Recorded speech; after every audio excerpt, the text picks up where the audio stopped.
Assalamualaikum warahmatullahi wabarakatuh. Saya Denius Watun Hasanah dengan NIM 175010025 dari Universitas Wahid Hasyim Semarang. Di sini saya akan menunjukkan bagaimana cara menganalisis data dengan menggunakan UJT. Di sini ada kasus yang pertama. Kita akan menganalisis data pH emulsi mula-mula dan pH emulsi pemanasan.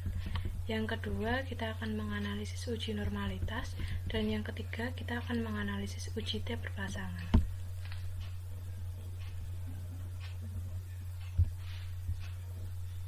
Langsung saja dibuka SPSS-nya. Kita ke variable view. Variable view, tabel yang pertama diisi mula-mula, nama name diisi mula-mula, tipe with desimal diisi 2 karena tadi 2 angka di belakang koma, label diisi mula-mula, yang lainnya diabaikan. Tabel yang kedua pemanasan, sama seperti yang tabel pertama, labelnya diisi pemanasan. Lalu pindah ke data view. Data view, data diisi dari kasus yang tadi. Setelah diisi semua, kita mencari rata-rata.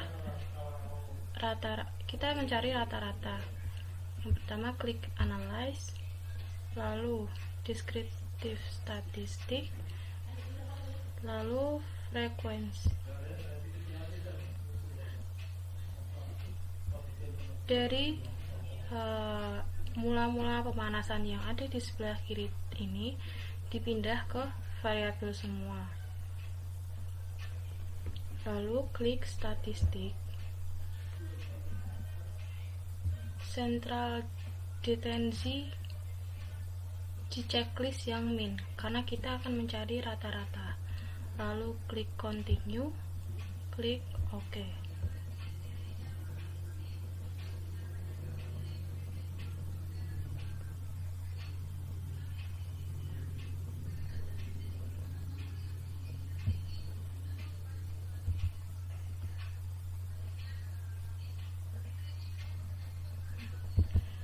Di sini hasil yang keluar seperti ini.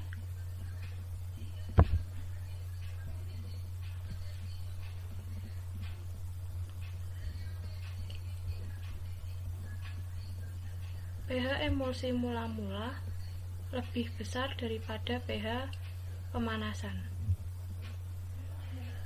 Berarti pemanasan dapat mempengaruhi emulsi pada pH mula-mula. Nah, syarat parametri itu harus terdistribusi normal dan homogen.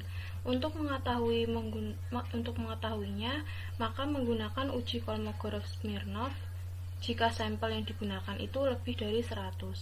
Tapi jika sampelnya kurang dari 100, maka menggunakan uji Shapiro-Wilk.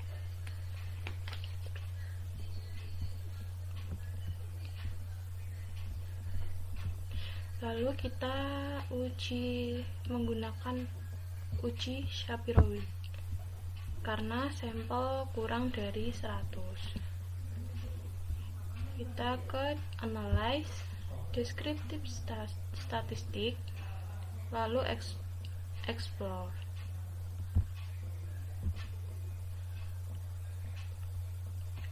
Mula-mula dipindah ke dependent, pemanasan juga dipindah ke dependent.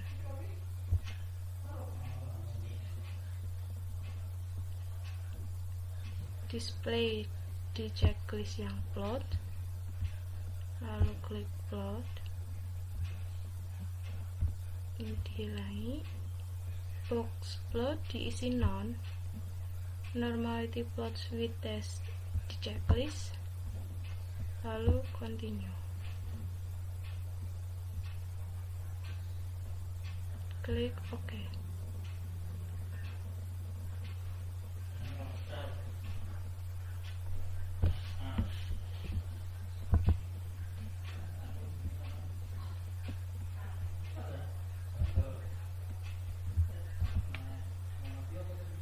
Terdapat hasil seperti ini. Nah, data yang dihasilkan signya itu kurang dari 0,05, maka data tersebut tidak terdistribusi normal. Nah, karena data tidak terdistribusi normal, maka dilakukan uji Wilcoxon. Kita kembali ke SPSS yang tadi. Terus, klik Analyze. Klik Non-Parametric Statistic, Non-Parametric Test, lalu klik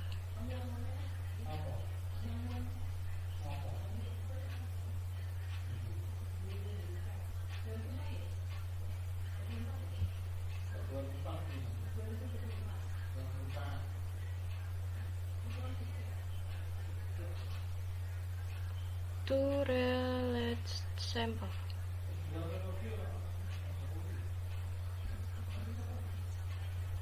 Nah, ini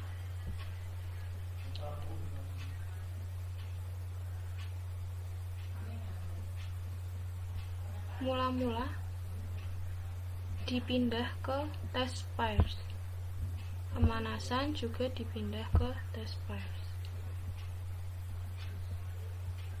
Tes tipe, kita checklist yang Wilcoxon. Klik OK.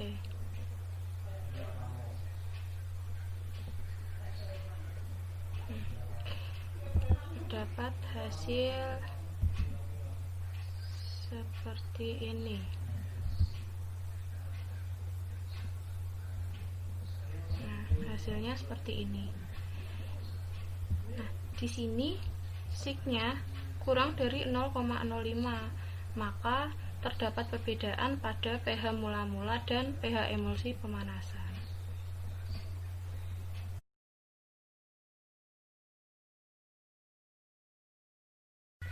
Sekarang kita beralih pada kasus 2. Di kasus 2 terdapat data seperti ini. Nah, untuk mengetahui data pada kasus 2 itu parametrik atau non-parametrik, maka kita melakukan uji normalitas, yaitu menggunakan Shapiro-Wilk karena sampel data di sini kurang dari 100. Kita langsung ke SPSS. Nah, di sini variable view, name tabel pertama diisi lokal, tipe with desimal itu sama, tidak usah diubah, labelnya lokal, value missing column alike measure itu juga sama.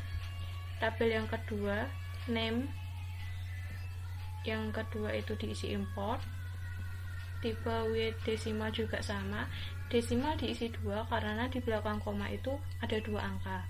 Label import, value missing column alike measure diabaikan. Lalu kita beralih ke data view. Data yang ada di kasus tadi kita pindah ke sini. Setelah itu kita cari normalitasnya. Klik Analyze, Descriptive Statistics, Explore. Nah, lokal dan import yang semula ada di sebelah kiri dipindah ke dependent list.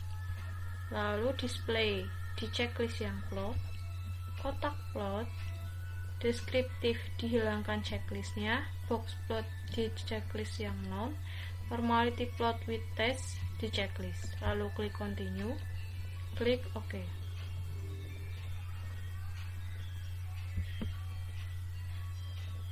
Maka terdapat hasil seperti ini. Pada tabel test of normality itu hasil sig salah satunya itu kurang dari 0,05, maka tidak terdistribusi normal. Lalu kita langsung ke uji homogenitas.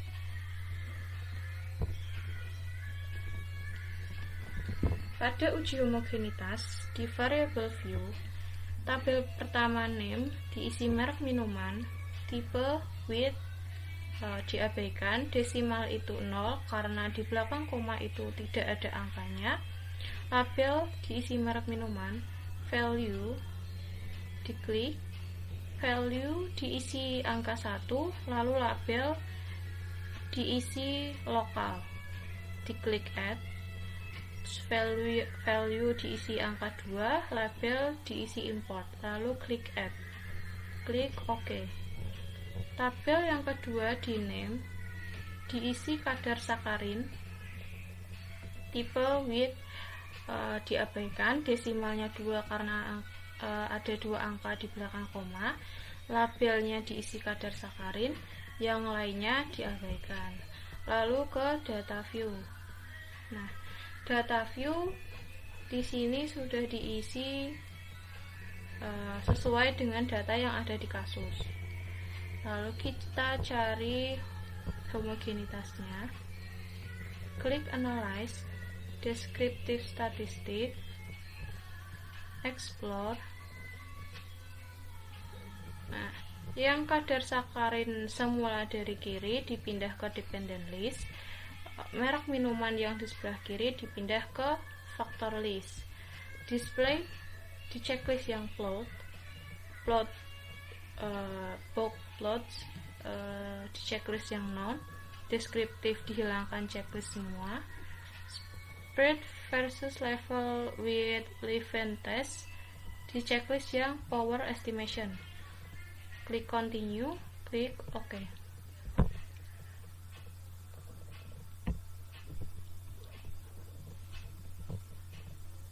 Maka terdapat hasil seperti ini. Nah, karena data ini itu data non-parametrik, maka menggunakan uji Mann-Whitney. Nah, kita kembali ke data SPSS tadi, kita cari dengan uji Mann-Whitney. Klik Analyze,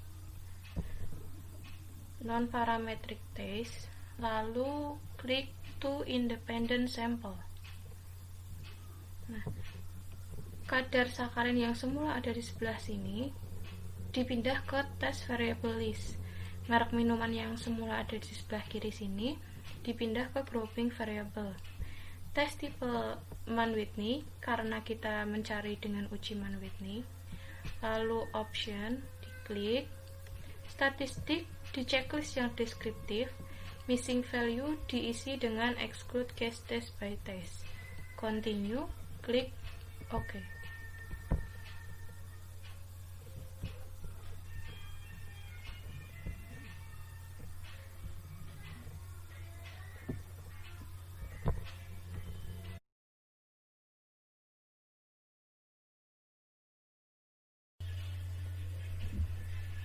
Maka di sini terdapat hasil pada tabel tes statistik, SIG-nya terdapat 0,279. Maka di sini SIG tidak memenuhi syarat perbedaan. Terima kasih, sekian dari saya. Wassalamualaikum warahmatullahi wabarakatuh.